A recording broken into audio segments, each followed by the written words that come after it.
A drop of honey. If your temper is aroused and you tell them a thing or two, you will have a fine time unloading your feelings. But what about the other person? Will he share your pleasure? Will your belligerent tones, your hostile attitude, make it easy for him to agree with you? If you come at me with your fists doubled, said Woodrow Wilson, I think I can promise you that mine will double as fast as yours, but if you come to me and say, let us sit down and take counsel together, and, if we differ from each other, understand why it is that we differ, just what the points at issue are, we will presently find that we are not so far apart after all, that the points on which we differ are few and the points on which we agree are many, and that if we only have the patience and the candor and the desire to get together, we will get together. Nobody appreciated the truth of Woodrow Wilson's statement more than John D. Rockefeller, Jr. Back in 1915, Rockefeller was the most fiercely despised man in Colorado. One of the bloodiest strikes in the history of American industry had been shocking the state for 2 terrible years. Irate, belligerent miners were demanding higher wages from the Colorado Fuel and Iron Company. Rockefeller controlled that company. Property had been destroyed, troops had been called out. Blood had been shed. Strikers had been shot, their bodies riddled with bullets. At a time like that, with the air seething with hatred, Rockefeller wanted to win the strikers to his way of thinking. And he did it. How? Here's the story. After weeks spent in making friends, Rockefeller addressed the representatives of the strikers. This speech, in its entirety, is a masterpiece. It produced astonishing results. It calmed the tempestuous waves of hate that threatened to engulf Rockefeller. It won him a host of admirers. It presented facts in such a friendly manner that the strikers went back to work without saying another word about the increase in wages for which they had fought so violently. The opening of that remarkable speech follows. Note how it fairly glows with friendliness. Rockefeller, remember, was talking to men who, a few days previously, had wanted to hang him by the neck to a sour apple tree, yet he couldn't have been more gracious, more friendly if he had addressed a group of medical missionaries. His speech was radiant with such phrases as I am proud to be here, having visited in your homes, met many of your wives and children, we meet here not as strangers, but as friends, spirit of mutual friendship, our common interests, it is only by your courtesy that I am here. This is a red-letter day in my life, Rockefeller began. It is the first time I have ever had the good fortune to meet the representatives of the employees of this great company, its officers and superintendents, together, and I can assure you that I am proud to be here, and that I shall remember this gathering as long as I live. Had this meeting been held 2 weeks ago, I should have stood here a stranger to most of you, recognizing a few faces. Having had the opportunity last week of visiting all the camps in the southern coal field and of talking individually with practically all of the representatives, except those who were away, having visited in your homes, met many of your wives and children, we meet here not as strangers, but as friends, and it is in that spirit of mutual friendship that I am glad to have this opportunity to discuss with you our common interests. Since this is a meeting of the officers of the company and the representatives of the employees, it is only by your courtesy that I am here, for I am not so fortunate as to be either one or the other, and yet I feel that I am intimately associated with you men, because, in a sense, I represent both the stockholders and the directors. Isn't that a superb example of the fine art of making friends out of enemies? Suppose Rockefeller had taken a different tack. Suppose he had argued with those miners and hurled devastating facts in their faces. Suppose he had told them by his tones and insinuations that they were wrong. Suppose that, by all the rules of logic, he had proved that they were wrong. What would have happened? More anger would have been stirred up, more hatred, more revolt. If a man's heart is rankling with discord and ill-feeling toward you, you can't win him to your way of thinking with all the logic in Christendom. Scolding parents and domineering bosses and husbands and nagging wives ought to realize that people don't want to change their minds. They can't be forced or driven to agree with you or me. But they may possibly be led to, if we are gentle and friendly, ever so gentle and ever so friendly. Lincoln said that, in effect, over 100 years ago. Here are his words. It is an old and true maxim that, a drop of honey catches more flies than a gallon of gall. So with men, if you would win a man to your cause, first convince him that you are his sincere friend. Therein is a drop of honey that catches his heart. Which, say what you will, is the great high road to his reason. Business executives have learned that it pays to be friendly to strikers. For example, when 2,500 employees in the White Motor Company's plant struck for higher wages and a union shop, Robert F. Black, then president of the company, didn't lose his temper and condemn and threaten and talk of tyranny and communists. He actually praised the strikers. He published an advertisement in the Cleveland papers, complimenting them on the peaceful way in which they laid down their tools. Finding the strike pickets idle, he bought them a couple of dozen baseball bats and gloves and invited them to play ball on vacant lots. For those who preferred bowling, he rented a bowling alley. This friendliness on Mr. Black's part did what friendliness always does. It begot friendliness. So the strikers borrowed brooms, shovels, and rubbish carts, and began picking up matches, papers, cigarette stubs, and cigar butts around the factory. Imagine it. Imagine strikers tidying up the factory grounds while battling for higher wages and recognition of the union. Such an event had never been heard of before in the long, tempestuous history of American labor wars. That strike ended with a compromise settlement within a weekend without any ill feeling or rancor. Daniel Webster, who looked like a god and talked like Jehovah, was one of the most successful advocates who ever pleaded a case. Yet he ushered in his most powerful arguments with such friendly remarks as, "It will be for the jury to consider, this may perhaps be worth thinking of, here are some facts that I trust you will not lose sight of, or, you, with your knowledge of human nature, will easily see the significance of these facts."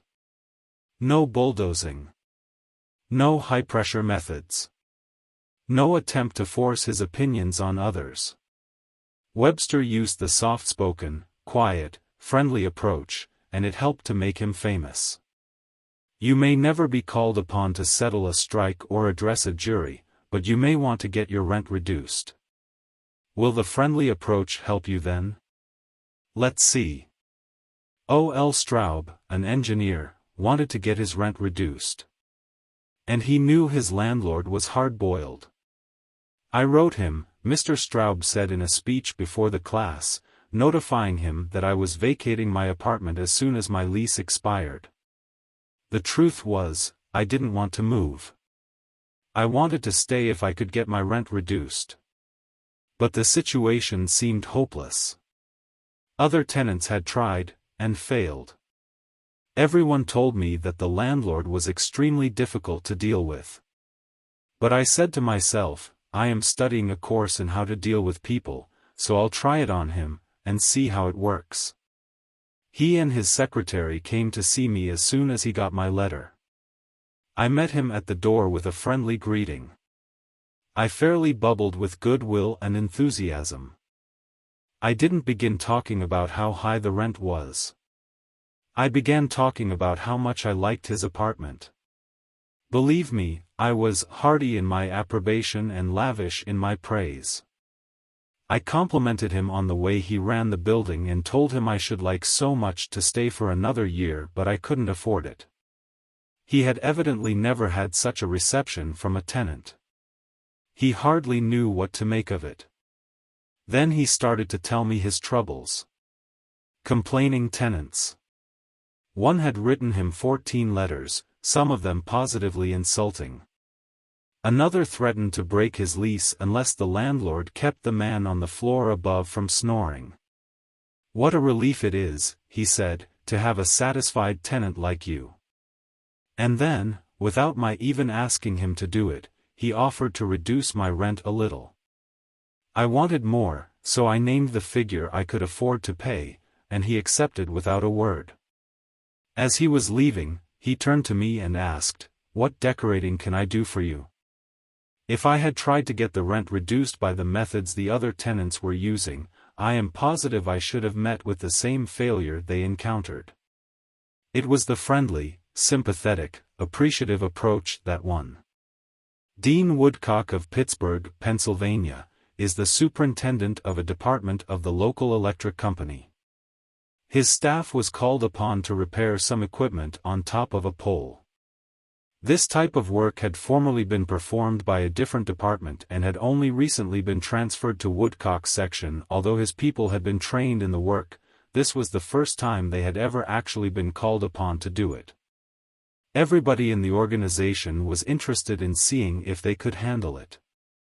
Mr. Woodcock, several of his subordinate managers, and members of other departments of the utility went to see the operation. Many cars and trucks were there, and a number of people were standing around watching the two lone men on top of the pole. Glancing around, Woodcock noticed a man up the street getting out of his car with a camera. He began taking pictures of the scene. Utility people are extremely conscious of public relations, and suddenly Woodcock realized what this setup looked like to the man with the camera: overkill, dozens of people being called out to do a two-person job. He strolled up the street to the photographer. "I see you're interested in our operation." "Yes, and my mother will be more than interested. She owns stock in your company. This will be an eye-opener for her. She may even decide her investment was unwise. I've been telling her for years there's a lot of waste motion in companies like yours. This proves it. The newspapers might like these pictures too. It does look like it, doesn't it? I'd think the same thing in your position. But this is a unique situation," and Dean Woodcock went on to explain how this was the first job of this type for his department and how everybody from executives down was interested. He assured the man that under normal conditions two people could handle the job. The photographer put away his camera, shook Woodcock's hand, and thanked him for taking the time to explain the situation to him. Dean Woodcock's friendly approach saved his company much embarrassment and bad publicity. Another member of one of our classes, Gerald H. Wynn of Littleton, New Hampshire, reported how by using a friendly approach, he obtained a very satisfactory settlement on a damage claim. Early in the spring, he reported, before the ground had thawed from the winter freezing, there was an unusually heavy rainstorm and the water, which normally would have run off to nearby ditches and storm drains along the road, took a new course onto a building lot where I had just built a new home. Not being able to run off, the water pressure built up around the foundation of the house. The water forced itself under the concrete basement floor, causing it to explode, and the basement filled with water. This ruined the furnace and the hot water heater. The cost to repair this damage was in excess of $2,000. I had no insurance to cover this type of damage. However, I soon found out that the owner of the subdivision had neglected to put in a storm drain near the house which could have prevented this problem. I made an appointment to see him. During the 25-mile trip to his office, I carefully reviewed the situation and, remembering the principles I learned in this course, I decided that showing my anger would not serve any worthwhile purpose. When I arrived, I kept very calm and started by talking about his recent vacation to the West Indies. Then, when I felt the timing was right, I mentioned the little problem of water damage. He quickly agreed to do his share in helping to correct the problem. A few days later he called and said he would pay for the damage and also put in a storm drain to prevent the same thing from happening in the future. Even though it was the fault of the owner of the subdivision, if I had not begun in a friendly way, there would have been a great deal of difficulty in getting him to agree to the total liability. Years ago, When I was a barefoot boy walking through the woods to a country school out in northwest Missouri, I read a fable about the sun and the wind. They quarreled about which was the stronger, and the wind said, "I'll prove I am. See the old man down there with a coat? I bet I can get his coat off him quicker than you can." So the sun went behind a cloud, and the wind blew until it was almost a tornado, but the harder it blew, the tighter the old man clutched his coat to him. Finally, the wind calmed down and gave up, and then the sun came out from behind the clouds and smiled kindly on the old man. Presently, he mopped his brow and pulled off his coat. The sun then told the wind that gentleness and friendliness were always stronger than fury and force. The use of gentleness and friendliness is demonstrated day after day by people who have learned that a drop of honey catches more flies than a gallon of gall. F. Gale Connor of Lutherville, Maryland, proved this when he had to take his 4-month-old car to the service department of the car dealer for the third time. He told our class, "It was apparent that talking to, reasoning with, or shouting at the service manager was not going to lead to a satisfactory resolution of my problems. I walked over to the showroom and asked to see the agency owner, Mr. White. After a short wait, I was ushered into Mr. White's office. I introduced myself and explained to him that I had bought my car from his dealership because of the recommendations of friends who had had previous dealings with him. I was told that his prices were very competitive and his service was outstanding." He smiled with satisfaction as he listened to me. I then explained the problem I was having with the service department. "I thought you might want to be aware of any situation that might tarnish your fine reputation," I added. He thanked me for calling this to his attention and assured me that my problem would be taken care of. Not only did he personally get involved, but he also lent me his car to use while mine was being repaired. Aesop was a Greek slave who lived at the court of Croesus and spun immortal fables 600 years before Christ.